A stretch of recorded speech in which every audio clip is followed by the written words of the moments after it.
True Crime Screening Room is a presentation of Podcast Picks with Jim the Podcast Sherpa. Please keep in mind that some of the topics discussed might be too intense for younger or sensitive listeners. Even Jim the Podcast Sherpa conducts some of these interviews while hiding under his desk, all while holding a stuffed mountain lion named Mr. Wubby.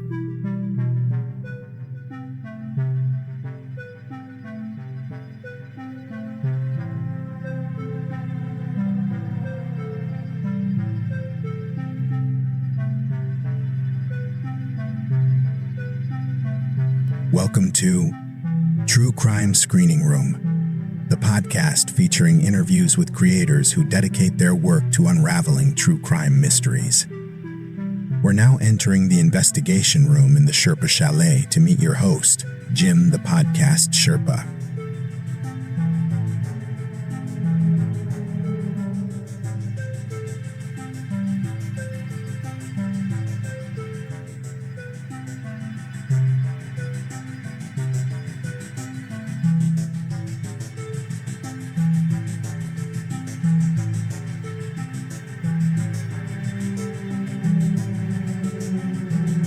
Hello there, Rebels of the Sherpalution, and welcome to True Crime Screening Room. It is a side project of Podcast Picks with Jim the Podcast Sherpa. That's me, sitting here in Sherpaloo Studios, here in the Sherpa Chalet, high atop Mount Podcast here, where I overlook the millions and millions of podcasts. But when we do these episodes, we like talking true crime, and we get to talk to a lot of true crime creators. And we have an author this week. Her name is Michele Wood. She is the author of a new book called Model Detective, A True Story of Heels, Handcuffs, and Homicide. Now, Michele has been a member of the Chicago Police Department for 25 years. She is a sergeant in the Homicide Division, and the book is really about her life being in the Homicide Division and a lot of the things that she's endured in the course of her life. Really great read. I checked it out myself, and I think it's really an honest representation of the life of a police detective. I think she did a fantastic job with that.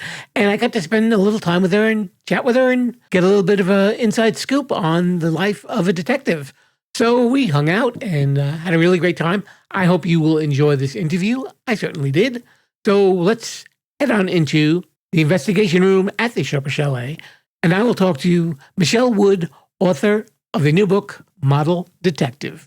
Hello there, Rebels. We are here in the investigation room at the Sherpa Chalet. My guest today is a first-time author. Her name is Michele Wood. The name of her new book is called Model Detective, A True Story of Heels, Handcuffs, and Homicide. She's coming to us from Chicago? Chicago, yes, sir. Chicago, as they say, right? Yeah, exactly. And Michele is a 25-year veteran of the Chicago Police Department and a sergeant in the Homicide Division. And that's really where the book comes from. But I know there's a lot more behind just putting out a book. Yeah, you know what? I've always been a storyteller. So, I would be at parties and stuff like that. And people would always ask me stuff. And I would always tell them, I'm like, one day I'm going to write a book. So I started writing the book 10 years ago, and it's evolved into something completely different. Because initially I thought I would do like little stories. And then I eventually did get a book deal, and I kind of put it all together, and it kind of seamlessly flowed into one book. So, yeah. It is definitely a down-to-earth, true accounting of the life of a police officer. I mean, you don't over-glamorize anything. You don't over-dramatize. You really just tell, your life and that as how it applied to becoming a homicide detective. Yeah, especially women. I am approached all the time when people are like, how did you do it? How did you get into it? When I first got on the police department, there weren't any women. It was male dominated so much that I worked nights, and I was always the only female in the building. So in the beginning, the old timers would always tell me, they're like, no, kid, you don't want to work homicide. It's the easiest way to end up in jail or killed. And I'm like, no, this is something that I really want to do. So there was no one really there to talk to find out how to get into it. So I just, I started off at the very, very, very bottom, and I kept showing up. And then eventually I earned my spot on a team, but it did take a while. Yeah. I know you started as a uniformed officer, and then you went to Sex Crimes Division, and then to Homicide? Yeah, when I started off, I was a regular patrol officer, and then my partner and I went to this elite 100-man unit that was called the Targeted Response Unit. We did that. I was lucky that the promotional exam did come out, and I took the test at like 3.5 years, and I did really well on the test. So I was promoted with just 5 years on the job. When I started off, I went to special victims unit, but I actually did domestic. So we still did attempt murders, sexual assaults, but it was just all domestic in nature. So it was a good way to learn how to investigate, larger scale crimes. And then from there, I ended up going into sex crimes. I did that for a while. And then I went into shootings, which the way that it works in Chicago is we have specialized people that just handle shootings and just handle sex crimes. So I still handle sex crimes, but because I still didn't have a lot of time on the job, they let me start handling shootings. And my partner and I did that. And then eventually I ended up, I worked my first murder. I think it was the end of 2008 into 2009.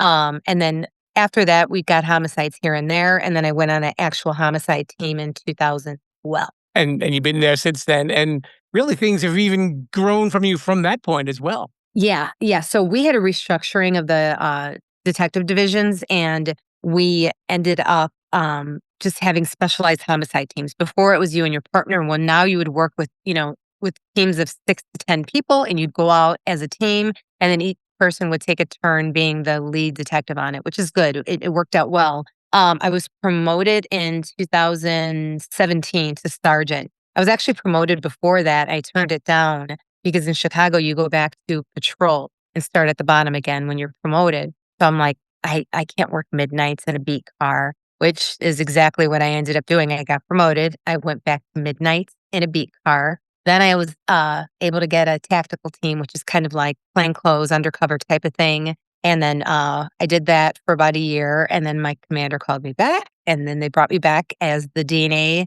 and the sex crime sergeant. So then I did that for a little bit. Yeah.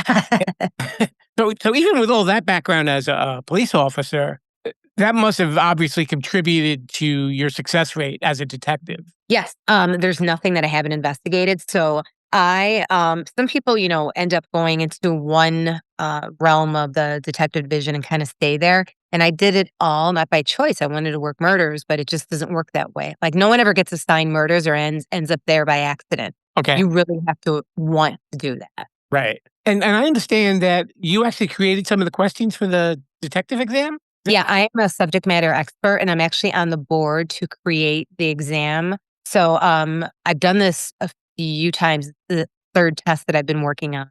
So I actually I'm on, there's a group of us that are the SMEs, subject matter experts, and we are actually creating the whole test. I think if I had to take a test like that, I would probably just fill out my answer with, let's just ask Michele. We can sell it that way a lot quicker. Yeah. Yeah. So it's interesting. It's interesting because, I mean, this isn't the homicide, test. So I do have to look at all different areas of the detective division to see what would make a good detective, not necessarily a homicide detective, though, of course we want that too. But I mean, there are property crimes, violent crimes, and then special victims. I was reading about your past before you became a police officer, and a lot of the fields that you went into had to do with some sort of service. I mean, you were in the Army for a period of time. You were a stewardess. Yes. Well, you were a bartender. You were, and now in the fitness model, which is where the title of the book obviously comes from. Yeah. Yes. Actually, yeah. The title of the book actually is so funny. I did a press conference for a woman who was killed, Sally Katona King. We had the offender in custody, Prince Watson, and I went to do the press conference with my commander. So we normally just stand there as detectives, and then the big bosses talk and we just stand there. And for whatever reason, my commander was like, you know what? Michele knows this case better than anyone else. So on the live news, he walked me down and I did the press conference. So the WGN News producer called me and he's like, are you a model or are you a detective? And I said, I'm a model detective. So that's where the title came from. And from what I understand now, what your book also says, from that press conference, you got noticed by Dick Wolf's people to be on Dead Again? Yes. Yes. I did that press conference, and for whatever reason, it was one of the first murders over an iPhone. This happened from an iPhone robbery. And then a woman who was a deacon of the Lutheran church was killed, unfortunately. So it was all over nationwide news. And somehow someone from his camp was casting for a detective for a TV show, called me. And of course, I'm like, yeah, okay. because I didn't, I did do random little like TV stuff here and there, nothing like that though. And so I get this message and I think it's a scam. I'm like, yeah, okay. But yeah, so I ended up, not even really trying out for it. They just called me and we chatted, and then they ended up casting me for that show. And also, you've provided your expertise to some of the true crime programs that are on TV. Yeah, I'm a subject matter expert also on 2020, ABC 2020, and then also a bunch of other shows. Like I've been on a bunch of shows on Investigation Discovery, ID Network, Real. It's fun though. It's a lot more fun than Real Police. Okay. How exactly does that work? Do they say like, "Oh, Michelle, we've come across this really interesting case. We want to see your input on it," and just ask you a few questions for the show? Is that what usually happens? Usually, yeah, like they will have a lot of times it'll be investigating older crimes where the original investigators are no longer around. So what they'll have me do is basically dissect the whole case. A lot of them I'll relook at controversial cases, basically just to explain what happens when detectives arrive on the scene and what they could have been thinking. And then other times it's when local law enforcement will not participate in the television show for, I mean, you can understand for many reasons. Sure. And I'll basically go in there and I'm not telling them my opinion of what occurred. I'm just explaining to them what, the evidence may or may not mean and what the interviews may or may not mean. And then what are the basic legal ramifications for the investigation.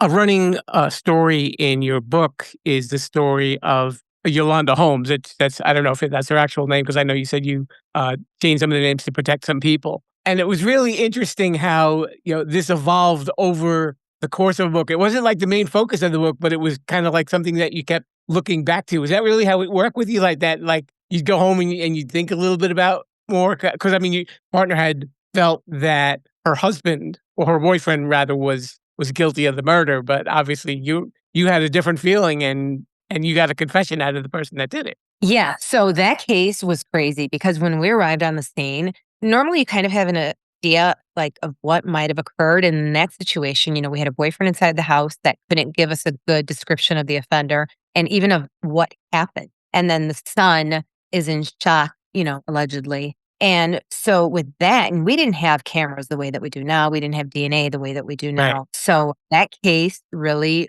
took over my life. And I had that case that was September 2nd, 2012. What people don't realize is I got 2 murders that day. So, and then right after that, I had another murder a week later. I had a little 7-year-old girl that was killed a few months before that. So we're simultaneously working on a ton of cases, but this case I was the lead on, and I thought about it night and day. And, we had little bits of video and the video was a little pixelated. I'd watch that video over and over and over again, but then it's like, get another murder. So that we'd go out on that murder and then come back to it. So exactly the way that it is in the book where, I'm doing 50 million other things and then I'm coming right back to it is what happened. That case was on my desk every single day. I thought about that case and I worked on that case every moment that I could. Yeah, I guess that's probably what a lot of people don't understand about the work that you do, that it's not really linear, that you can be pulled into several different directions in a lot of different cases, and you got to keep your facts straight. And how do you manage to do that? During that time, I work nights. So another thing is I had court almost every single day. People don't realize that we attend court on all of our cases. So if you make an arrest, and even when you don't make an arrest, when you are locking witnesses into the grand jury, we're at court probably at least 2, but probably 3, 4, 5 days out of the week. And I started work at 5 o'clock at night. So I was at court from 9 o'clock in the morning until it was time for work. And then I'd go to work. So it was just time management, no sleep, lots of caffeine, lots of coffee. And then unfortunately with homicides, most of them would come in towards the end of our shift and you're not going home. Right. So you get to be there at 11 or 12 o'clock at night. You're there it takes at least about 10 hours to do what you need to do if you're not doing anything extra. If you're not going and grabbing witnesses and doing search warrants. That's how long it takes to process a crime scene, come back, tons of paperwork. So yeah, I think there's a lot of things behind the scene that I tell people. I'm like, this is not glamorous and we are all typists. So I got a kick out of the fact that you would say sometimes when you would go home, you would watch Law and Order to fall asleep, but yet you'd have to go up and do police work. I'm probably one of the crazy ones that do that. But yeah, back then there was not one episode of Law and Order that I didn't see. Now, as time has gone on, I'm not up to date on them. But I've always liked Law and Order. I always felt like it was a kind of good representation of what really happens because we have a really interesting relationship with the state's attorney's office because they have to agree to charge the cases that we are working on. So you got to work closely with them. And the only show I ever see that being discussed is Law and Order. The other ones, it's like the police go out and make all these decisions and stuff. And it's like, yeah, we make the arrest, we do what we need to do, but we don't charge cases. State's attorney's office, we have a thing called felony review. And they're the ones that ultimately decide who gets charged and who does not. So when you are investigating these cases, then you contact felony review and to decide if they're going to charge them with a crime then? Yes, we let them know what we have, and I have a really good relationship with everyone in the prosecutor's office. I mean, I've been there for a long time, but I always have.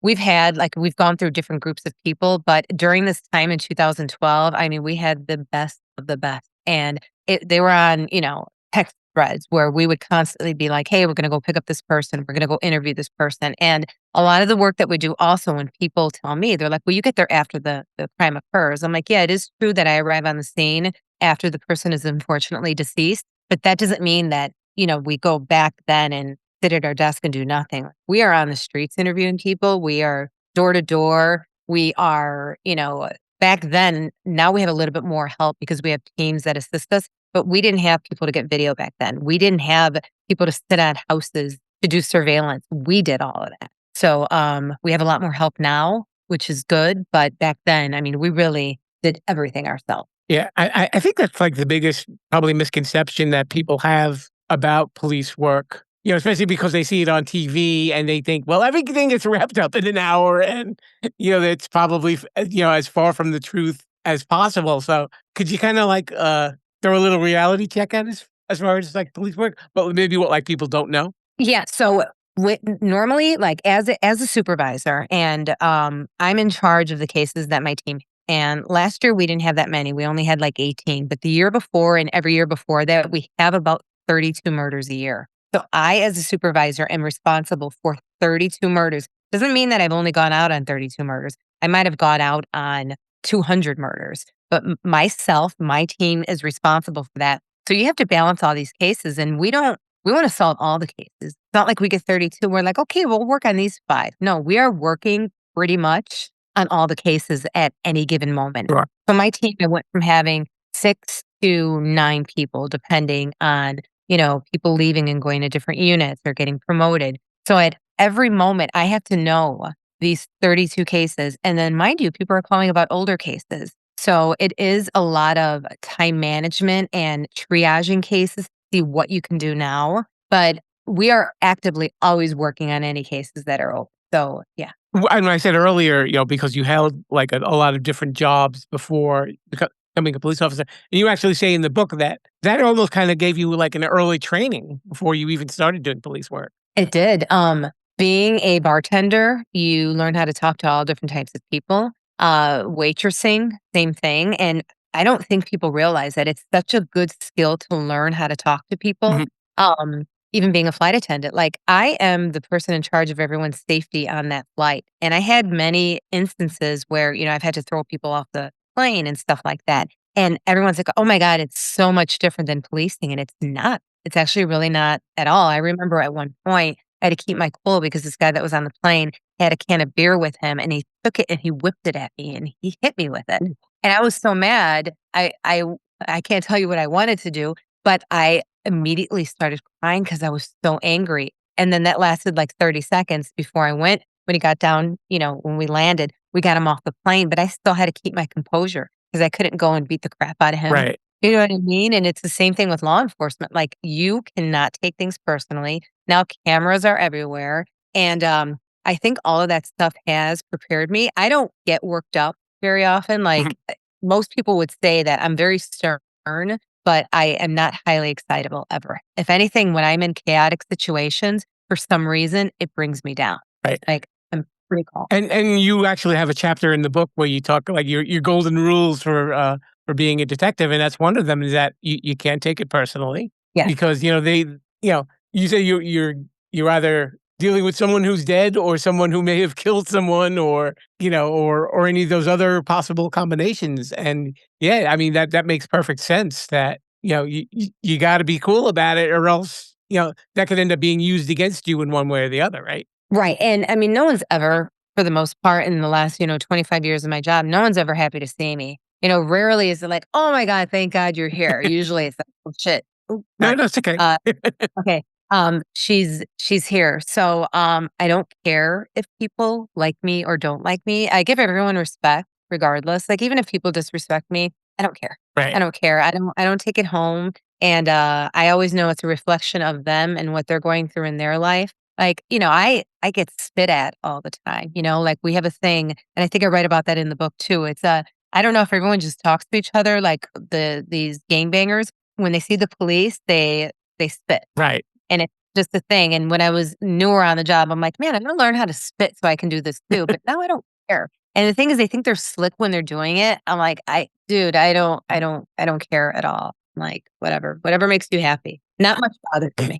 And yeah, and then that's got to make it easier for you, because if you're showing that you're not going to react to them, it probably puts them in a different state of mind too. If you have to, Yeah. So, yeah, no, I mean, and for the most part, like on the streets that I work on, people do know who I am. I've met enough people where, I've been around forever too, where people do know who I am. And I'm still respectful to people. And I don't, do anything that would antagonize and I don't engage either. When someone's screaming and yelling, I don't. And, it's worked out well for me. how, how do you not take that home with you? Because I'm sure you probably have days where especially if that's like constantly happening, you're going to get rattled, but you're trying to just kind of keep it cool, keep a level head. Yeah, it doesn't I don't know, and I guess some people are meant for this made for this job.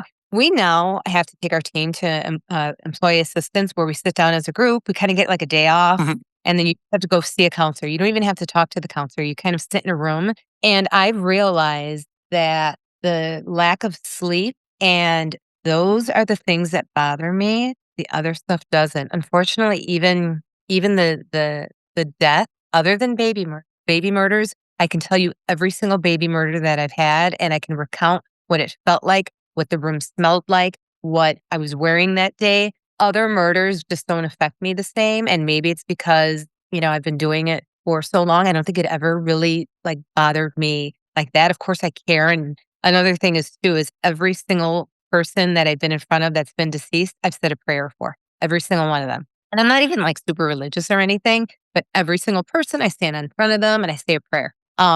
And it's unfortunate, but, the kid stuff is just a whole other level. Like, the kid stuff will traumatize you. The kid stuff will destroy your life. It's interesting. A few months back, I spoke to someone who was an investigator for a while, and she wrote a book also about a lot of cold cases involving women, and all of them started with a prayer verse. And I said, "Why did you do that?" She said, "Because I say a prayer for those victims whenever I would find them." Oh, you gave me chills. I've never heard that before. Like, I think earlier in my career, I'd be embarrassed to say that, and I don't care anymore Mhm. because people would be like, "Oh, what are you, soft?" Because it was always like everyone was trying to be tough and like things don't bother you. But and I don't say like it doesn't bother me because I'm tough. I just think that there's something, I always say there's got to be a greater power. There's got to be a God because um sometimes when you're standing in front of people, you have this eeriness, Mhm. like, oh, they're still lingering, and then other times you're there and it's just it's a weird feeling. I'm like, maybe they are at peace. Yeah. And I guess, when you're doing these cases, they become like a case number, or you always said that it was the name of the victim when you would discuss it. But I guess when you're doing things like saying prayers, you're giving that victim humanity. And like they were a person, they had a life, and now this life is over, and you want to bring some closure to maybe their people who care about them, and want closure as well. That's a good point that you actually bring up is, I had one case that did bother me, and I couldn't figure out why it bothered me. It was this guy, Gregory Wong, who was killed on the day the Chicago Cubs won the World Series. Okay. I got the job. I kinda wanted to go watch the baseball game, and I got the job, and I was irritated because it wasn't my turn for a job.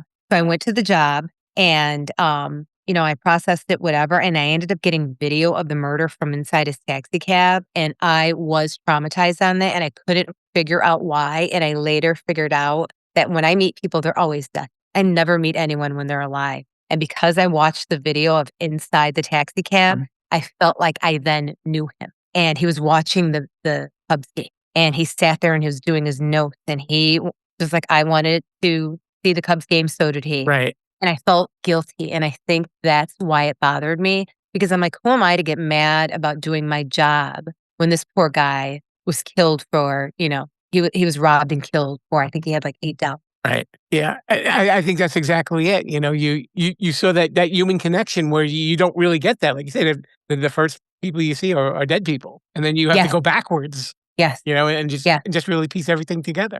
Right. And seeing them, living their life, those are the things that bother you. Like pictures don't, do much, but when you actually see like videos or do something where you get to know them, it makes a difference.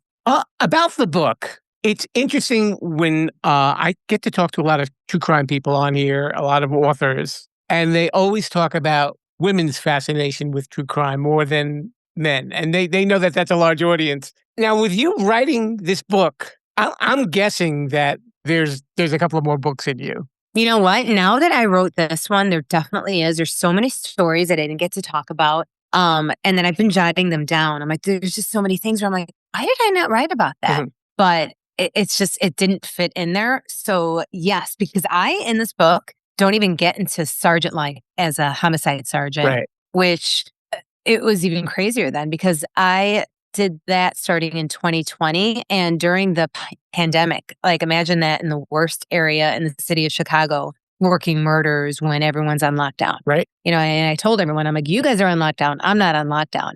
And so we had some wild murders and even investigating those murders during COVID, the masks and the this and the that, and then just all the crazy stuff they'd have us do to try to protect ourselves. And unfortunately at that time, everyone's getting COVID and, everywhere else they're like, oh no, you have to, can't see anyone for 10 days and you have to quarantine. There's no quarantining for the police. Right. And that came later. But at that time, so that was a wild time. Every single one of our days off were canceled. We were, and I'm a day team. My days off were canceled and I'd have to work nights on my days off. And we're in uniform in front of all the places when the looting and all that stuff and the riots. This is all going on. And at that point, I'm a new mom.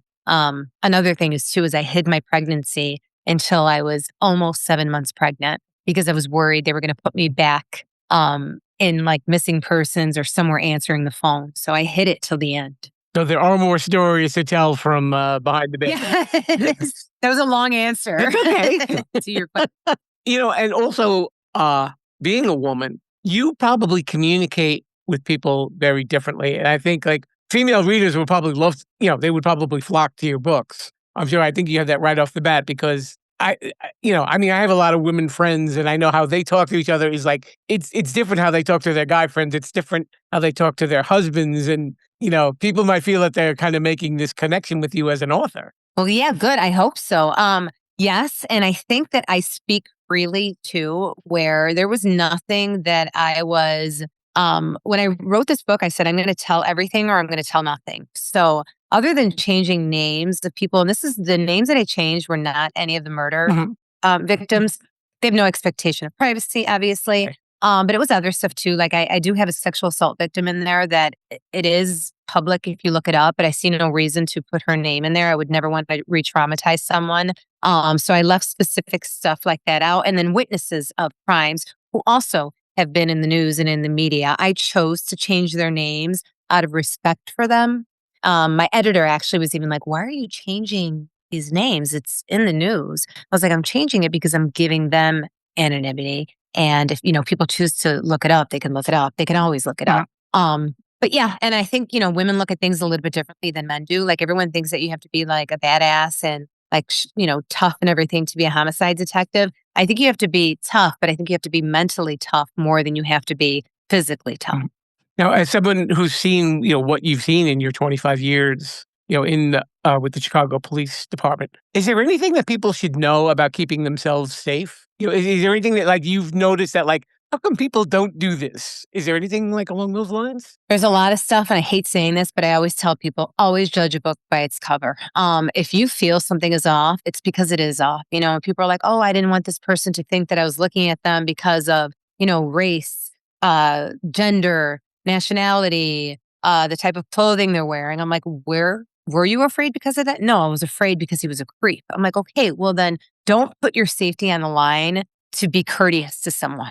I'm like, you can always say I'm sorry later. I'm like, but I see victims do that a lot. And unfortunately, it's with sexual assault where women are like, I felt someone following me and I didn't want to turn around either because I was scared or I didn't want this person to think that, to get mad at me for thinking they were following me.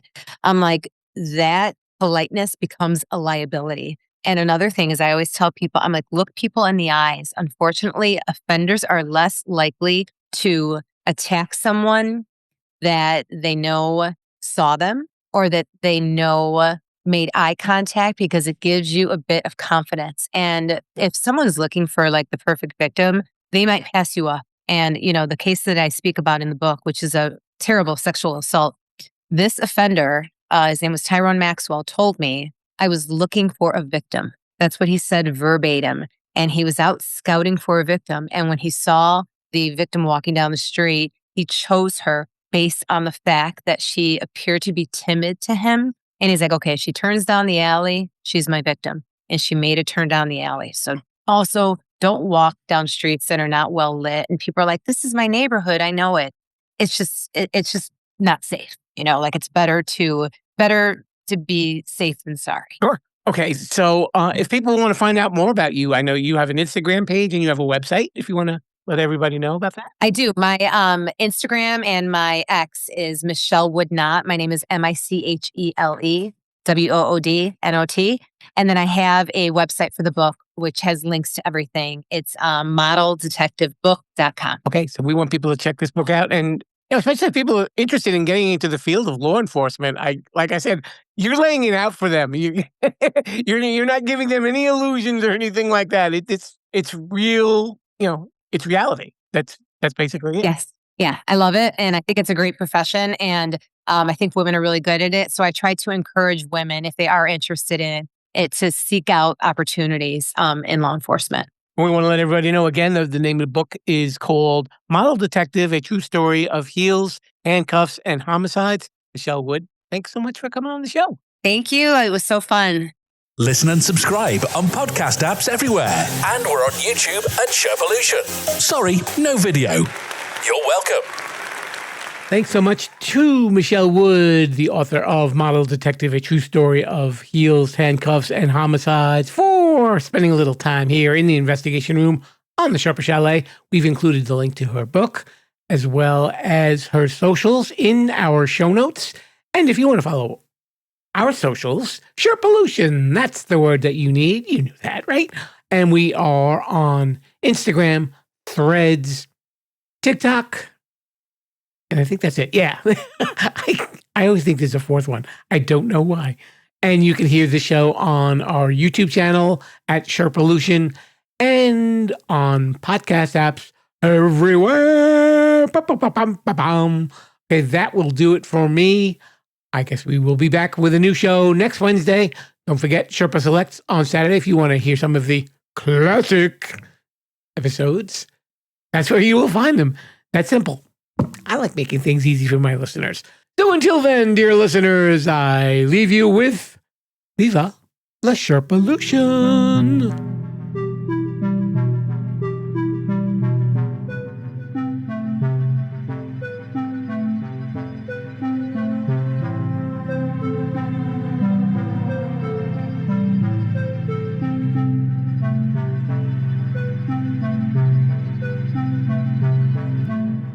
Thanks for listening to True Crime Screening Room. Subscribe to the show on podcast apps or the Sherpalution YouTube page. Until then, stay away from evil. And more important, Viva la Sherpalution.